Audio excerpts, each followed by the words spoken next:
Hello and welcome to my very first vlog. It is December 31st, 2023, and it's a little after 12 p.m. and I am about to start my very first 24-hour readathon. The idea for this readathon is just to have fun. This doesn't mean that I'm going to be reading 24 hours straight with no sleep and no breaks. I will definitely be taking breaks throughout the 24-hour period, but it's something I've wanted to try for a while. So Finley here is already getting comfy cozy. I think she knows that we're gonna be cozying up on the couch together to read some books.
So I'm almost halfway in Flush and I'm really enjoying it. It's really well told.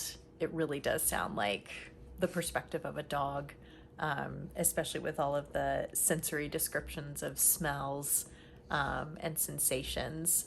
So since I'm almost halfway, I'm gonna take a short little break and take my sweet puppy for a little walk. You wanna go for a walk? Yeah? Okay.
good pausing point. I only have about, I think, 40 pages to go, and one of the things that I wanted to make tonight is a non-alcoholic mulled wine. So I'm gonna take a little break and go make that.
So I just finished Flush and it was good. A little different than I expected, but very interesting, and definitely one that I'm glad that I read by Virginia Woolf. And it was a pretty quick read as well. But I think I'm gonna need to read something a little happier next because, yeah, it just left me feeling a little sad at the end.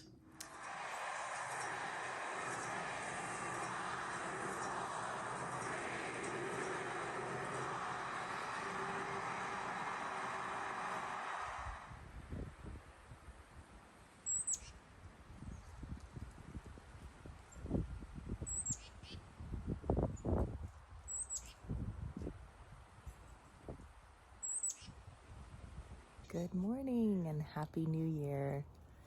I am just out walking Finley this morning. I didn't end up reading anymore last night, and we just stayed up to watch the ball drop for the new year, and then went to bed shortly after midnight because we were both really tired. So yeah, it's I think a little after 9:30 now, so just a few more hours of the 24-hour readathon left. So when I get back to the house, I'm going to pick up my next book and see how far I get into it before 12 p.m.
Welcome to the backside of the bookshelf.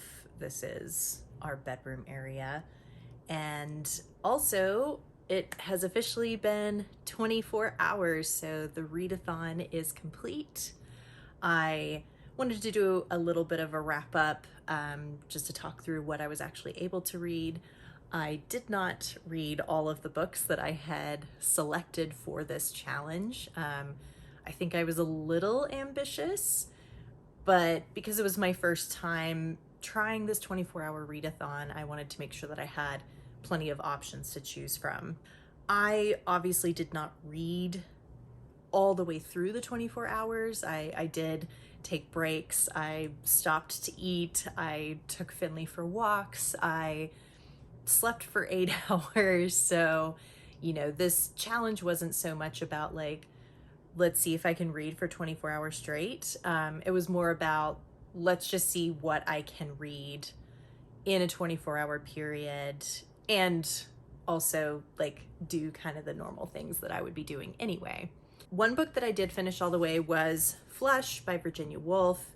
I finished this one last night, and I was thinking about it this morning, and I think I had different expectations of this book going into it, and definitely some trigger warnings as far as like animal abuse goes. I know that there's like the trope of like Cocker Spaniels being the type of breed of dog that you can beat and it will still love you, and that was very prevalent in this book. The biography that is being written is starts out in 1842, and so I suppose you could say like, oh, it's a different time, but I don't know, the aspects of the book where there was mention of like Flush being beaten or his ears boxed or just like mistreated in general, it really didn't sit well with me. The writing was really good, as you would expect from Virginia Woolf, but yeah, I had a hard time reading the bits where poor Flush was being mistreated. I gave it 3.5 stars because the writing was good, but some of the subject matter didn't sit well with me. I started Goblin Mode this morning. Let's see, I got up to page 38. So I think when I checked earlier, it was about 18% of the way through the book. So not terribly far, but again, I did kind of my normal morning routine this morning, taking Finley for a walk and then taking care of the fur babies this morning. I just read this in between doing those things, and so far it's really quite a cute book. Some of the things that have already jumped out that I thought were really thoughtful is there was a section that was talking about goblin problems and how goblins throughout history have been used to promote anti-Semitism and xenophobia. And I appreciated that the author addressed this and, pointed out that, to claim like Goblin Core as part of your identity, you are simultaneously rejecting anti-Semitism and xenophobia. And I was surprised to see that call out in this book, where there's a lot of, talk about like enjoying like being in the mud and watching little bugs and things in nature. And I felt that this was actually some really good information to be putting in a book. There was another section too that talks about like getting connected with nature. And let me see if I can find that passage. Okay, here's the passage that I wanted to read. Of course, the outdoors are positioned more and more as a playground for rich, white, able-bodied people.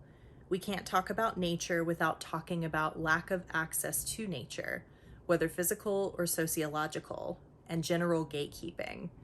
Probably the last person you saw post about going on a hike was a skinny white celebrity who ran up that mountain in LA that skinny white celebrities are always running up. Wealth offers more access to green spaces, both nearby and far away. Think about how much New York City apartments with a view of Central Park cost. Central Park, by the way, was built partially on top of a Black neighborhood called Seneca Village. Wealthy people have greenery right outside their front doors, but they can also afford to travel and see even more nature. I have to say, like, I'm not very far into this book, but those little comments on some of the problems within American society, I find really, really refreshing. I suppose not just within American society, but like Western society, if we kind of think of it in that way. And yeah, so I'm actually looking forward to continuing to read Goblin Mode. And it was funny when I was reading through the introduction and it was sort of setting the scene of like, what does it mean to like identify as a goblin? And it was just giving examples. And I started to look around our house and I was like, am I a goblin? Maybe a little bit. If you're looking for, something that is fun to read and cozy, this one so far definitely ticks the boxes for that. Thank you so much for watching my very first readathon. I had a lot of fun and I'm really proud of myself for making sure that I stayed hydrated and I fed myself and I got sleep. I didn't just get hyper fixated on, as I was watching the playback on my last clip, I somehow got cut off. So we'll try this one more time. Thank you so much for watching this video and for watching me attempt a 24-hour readathon. I really had a lot of fun giving it a try and sharing my reading progress with you along the way. I hope that you are enjoying the new year so far, and until next time, I hope you have a lovely and cozy book to curl up with. Bye-bye.